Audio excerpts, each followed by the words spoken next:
영조를 저는 절반의 성공이다라고 평가합니다.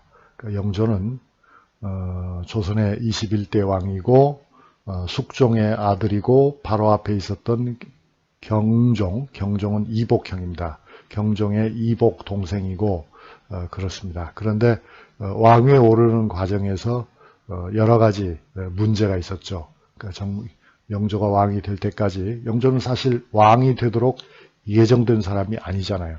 경종이라고 하는 자기 형이 있었으니까요. 그래서 그리고 또 이제 단순히 형일 뿐만 아니라 경종은 일찌감치부터 세자의 책봉이 되어 있었기 때문에 형이 세자의 책봉되어 있으니까 영조에게 어떤 찬스가 있었던 것은 아닙니다. 그런데 하여튼 그 우여곡절을 거쳐서 왕이 되지 않습니까? 그런데 이제 왕이 되고 나서 바로 반발이 일어나 가지고 소론과 남인이 주도하는 반란이 여러 지역에서 일어납니다. 전라도, 충청도, 경상도, 특히 경상도에서 그 반란이 심했죠. 그래서 그 반란을 마무리 지은 다음에 영조는 탕평책을 실시합니다. 왜냐하면 자신의 즉위를 반대했던 사람들은 특정 정파의 사람들이었거든요. 즉 남인과 소론이 반대했던 것입니다. 그래서 그들을 아무래도 끌어안고 가지 못한다면 앞으로 굉장히 어렵겠다 이런 판단을 하죠. 그래서 탕평책을 실시하죠. 영조는. 그리고 이제 영조는 사실 공부를 굉장히 잘하는 그런 왕이었고 역대 왕들 중에서 조선의 왕들 중에서 아마 유학에 관한 깊은 지식으로 말하면 영조와 정조가 아마 제일이었을 겁니다. 그 영조는 백성을 생각하면서 과거 조선 초기에 있었던 신문고 제도를 부활하고 그러니까 백성들의 억울함을 아르게 하죠. 별 효과는 없었습니다만 그때도 그렇고 영조 때도 그렇고. 그리고 이제 영조는 일반 백성들이 그 많은 군포를 부담해야 됐기 때문에 생활이 어렵다 하는 점을 감안해서 균역법을 제정했죠. 또 이 균역법이라고 하는 것은 그 군역을 깎아주는 그런 제도입니다. 실효는 별로 없었지만 어쨌든 그런 제도를 고치기도 했습니다. 그리고 영조는 매우 검소한 생활을 했다. 사치를 모르는 왕이었다. 그러면서 영조는 국방도 강화하고 많은 학자들에게 벼슬의 기회를 주어서 학문을 북돋우는 그런 정책을 썼습니다. 자, 그렇게 보면 영조는 훌륭한 왕이었죠. 그렇지만 성과라는 점에서는 그렇게 두드러지지는 않았는데요. 영조의 문제는 그가 어찌 보면 지나치게 오래 살았어요. 오래 사는 것이 죄라고 할 수는 없지만 보시다시피 1694년에 태어나서 1776년에 사망했으니까 어떻습니까? 80세 이상 살았죠. 조선시대 왕의 평균 수명이 30대 초반입니다. 그렇게 보면 영조는 다른 왕들에 비하면 50년 정도를 더 산 셈이 됩니다. 그러니까 영조가 저렇게 오래 사는 동안에 사도세자는 세자의 기간이 너무 길어지면서 여러 가지 문제가 생기는 거죠.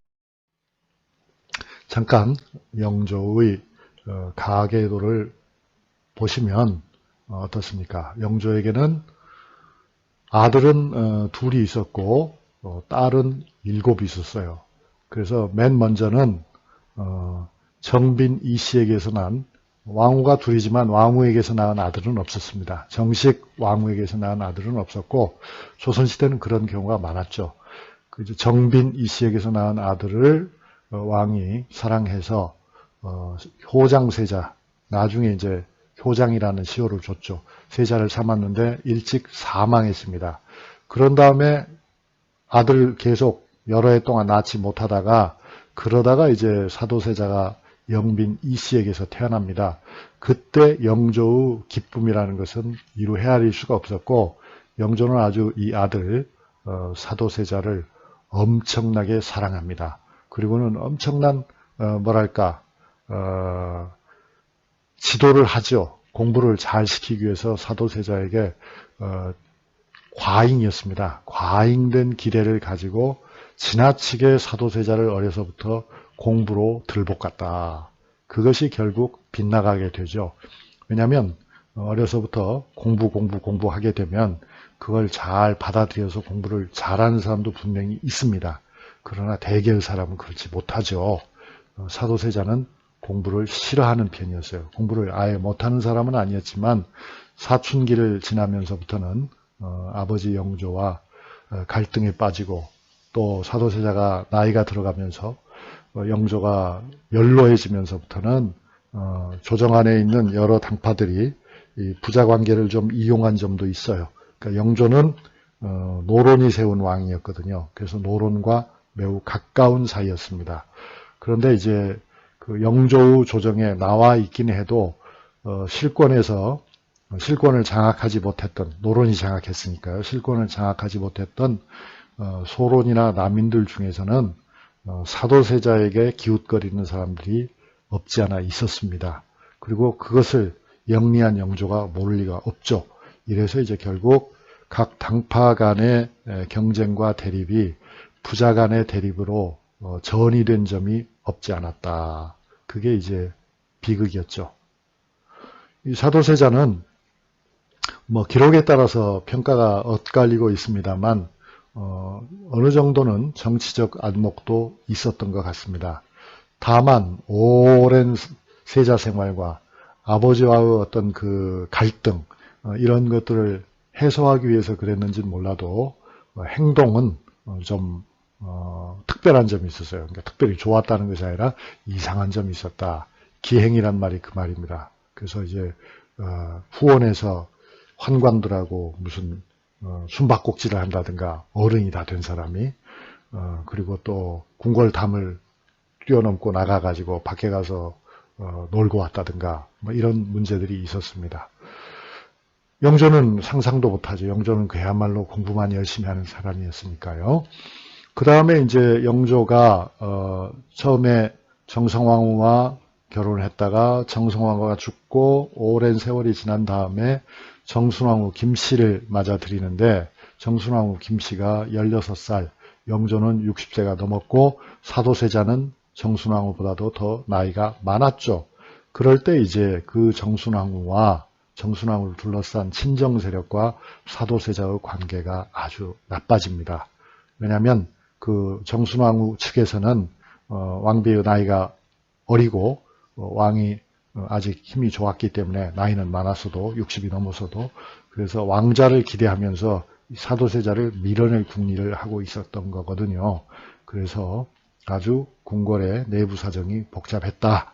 이런 가운데 이제 사도세자는 사실상 스트레스가 너무 컸던지 모르지만 거의 미치광이가 됩니다. 그래서 많은 사람을 궁궐 안에서 죽였다고 하죠.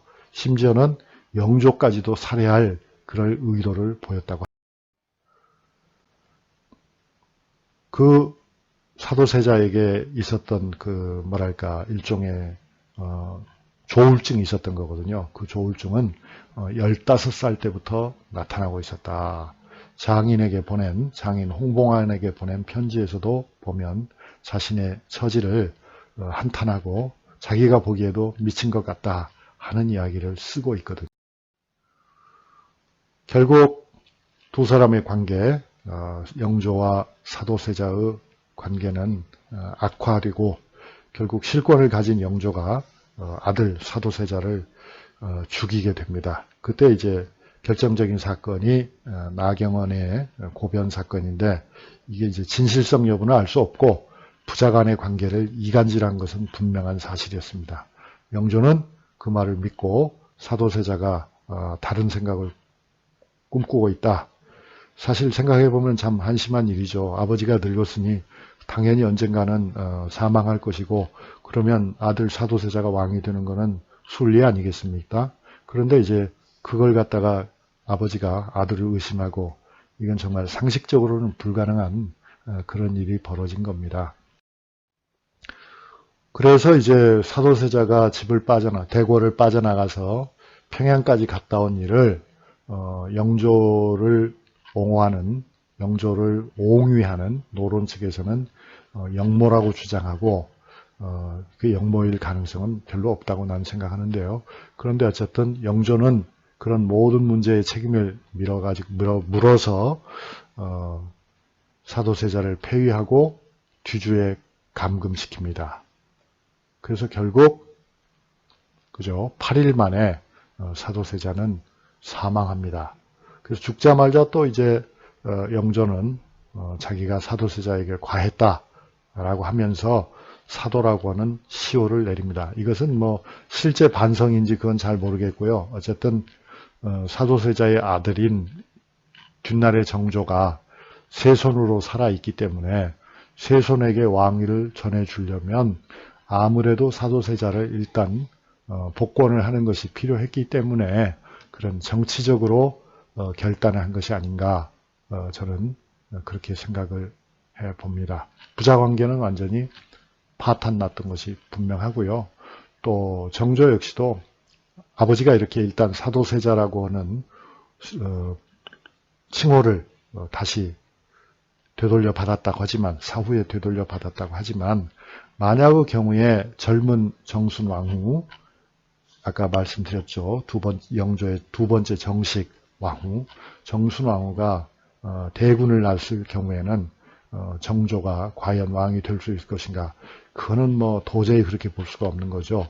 따라서 할아버지가 눈을 감을 때까지, 즉 영조가 세상을 뜰 때까지는 정조의 위치가 겉으로 보기에는 안정된 것 같았지만 실제로는 대단히 불안했다는 점도 우리가 알아야 될 것입니다. 그러니까 사도세자 문제를 앞으로 영조가 어떻게 판단하느냐에 따라서 정조는 언제든지 제거될 수도 있고 왕실에는 다른 군들이 많이 있잖아요. 영조의 아들은 아니지만 다른 종친들이 많이 있기 때문에 대체 가능성이 전혀 없었다고 볼 수는 없죠. 그래서 여러 가지로 복잡한 상황이 계속되고 있었다. 그런데 이제 영조와 정조 때의 정치적인 상황을 여러분이 이해하기 쉽게 그림을 그려보면 당파라고 하는 것이 이렇게 동인, 서인, 노론, 소론, 남인, 북인으로 나뉘었다가 이것이 이제 결국 사도세자의 죽음을 둘러싸고 사도세자의 죽음을 당연시하는 사람들은 벽파라고 불리고 또 사도세자의 죽음을 잘못됐다라고 생각하는 사람들은 뒤에 시파라고 불리게 됩니다.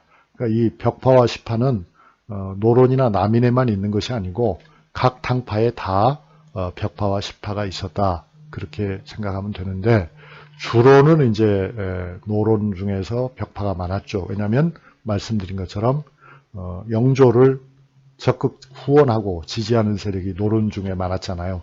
그러니까 노론 중에 벽파가 많았고 시파는 노론 중에도 있었고 소론 중에도 있었지만 남인 중에도 그런 얘기죠.